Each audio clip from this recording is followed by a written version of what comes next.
Inclusive ontem, o próprio STF, por meio do ministro Barroso, deu 48 horas para que esse grupo interministerial se pronuncie sobre esse passaporte vacinal ou não, ou sobre medidas que vão ser adotadas para estrangeiros que entram no Brasil. Mas, novamente, o presidente se coloca extremamente contra essa questão.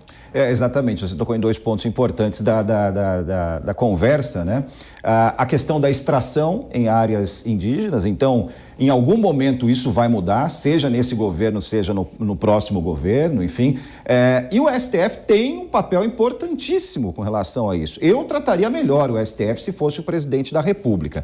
E com relação a essa questão do passaporte vacinal, é o próprio órgão do governo supostamente autorizado para falar nesse assunto que quer, né, o bloqueio das pessoas estrangeiras para entrar no Brasil que não estejam vacinadas ou que não tenham feito o teste. Então o governo precisa se entender. E ele diz tanto que segue a sua equipe, que tem a equipe não está mais aparelhada, né? Que essa questão do aparelhamento já era, que era coisa do PT, que era coisa dos governos passados. Então, por que não confia na Anvisa, né? Por que não banca o que a Anvisa está dizendo, né? Fica essa dúvida, porque aí dá a impressão de ser o presidente, o sujeito, né? O indivíduo, o RG, né? O CPF Jair Bolsonaro dizendo uma coisa, só que esquecendo que ele é o presidente da República e deve responder pela saúde também dos brasileiros. Então, Pozonov, quando a gente aproveitando esse marco temporal, o Bolsonaro fala uma coisa muito interessante, que ele falou assim, olha, tudo bem, se aprovarem, a gente está falando num território do tamanho da região sudeste, vão acabar com o Brasil desta forma. Você acha que o presidente está sendo alarmista ou, na verdade, Bolsonaro enxerga de uma forma diferente? Mesmo o caso das ONGs, que ele fala o seguinte, olha, nós temos problemas seríssimos e eu resolvi cortar pela raiz todo aquele mal. E é claro, tem gente boa trabalhando sim, mas eu não tenho como saber. Então, assim, esse raciocínio do Bolsonaro é muito ligado à sua formação como militar? William, o raciocínio dele é de que o sistema, né, nessa questão das ONGs, aí chamava-se terceiro setor antigamente, é de que o sistema está podre, então não tem como você cortar uma folhinha ou aqui ou ali.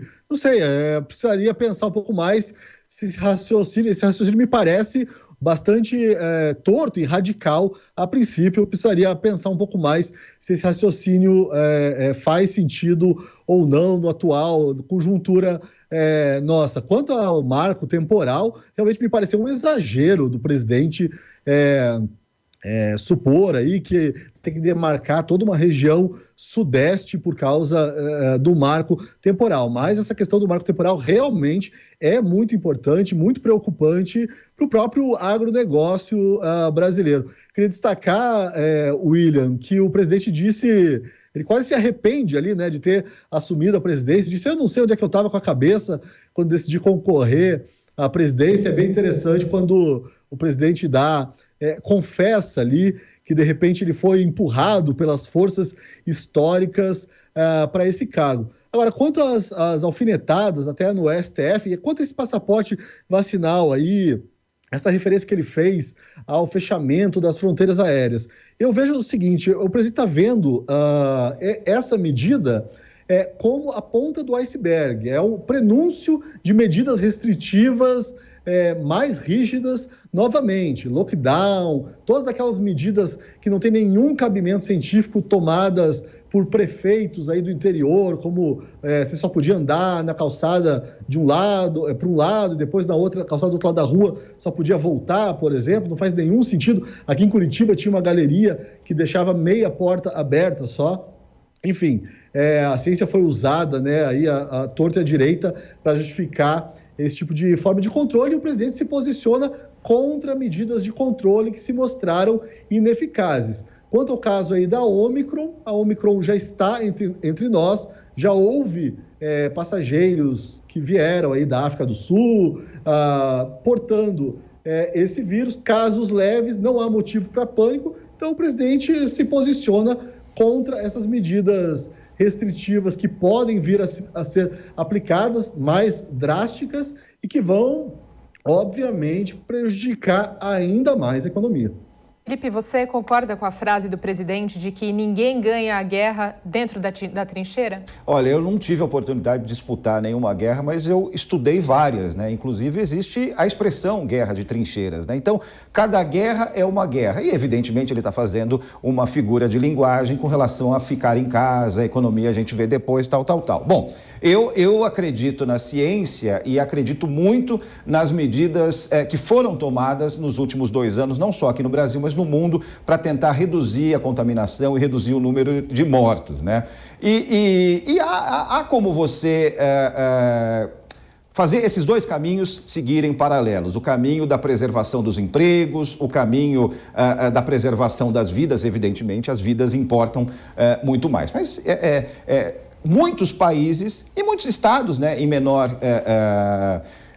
amostragem, podemos dizer assim, mostraram que isso é possível. Bom, e aí, a gente vai fazer um rápido intervalo, eu queria fazer uma provocação aos senhores, justamente até sobre a transfusão utilizando água de coco, que mais uma vez o presidente volta a falar sobre esse assunto. Nós vamos fazer um rápido intervalo e já nós trazemos aí a fala do Barroso a respeito do prazo de 48 horas. Não saia daí, essa é a Jovem Pan News.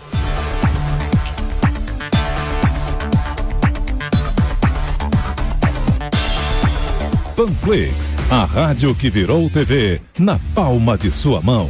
Baixe e assista toda a programação da Jovem Pan. É grátis.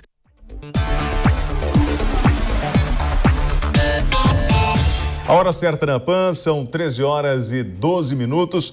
Nós estamos aqui com o Top of the Hour. Eu, William Travasso, Mariana Fante, Paulo Pozonov, que está em Curitiba, e o Felipe Bueno, que está aqui no prédio da Avenida Paulista, nos estúdios da Jovem Pan. Eu falava justamente com os senhores sobre a fala do presidente, né, falando sobre água de coco, esses temas que sempre Bolsonaro traz com o seu jeitão de ser de presidente. A gente tem debate, a gente está abordando aqui os 48 horas do prazo da Anvisa para resposta, e tem uma outra fala do Barroso que a Mari separou que eu achei bem interessante para esse nosso bate-papo, né, Mari? Mesmo, William. O Roberto Barroso, do Supremo Tribunal Federal, voltou então a defender a transparência das informações e notícias que são veiculadas em redes sociais.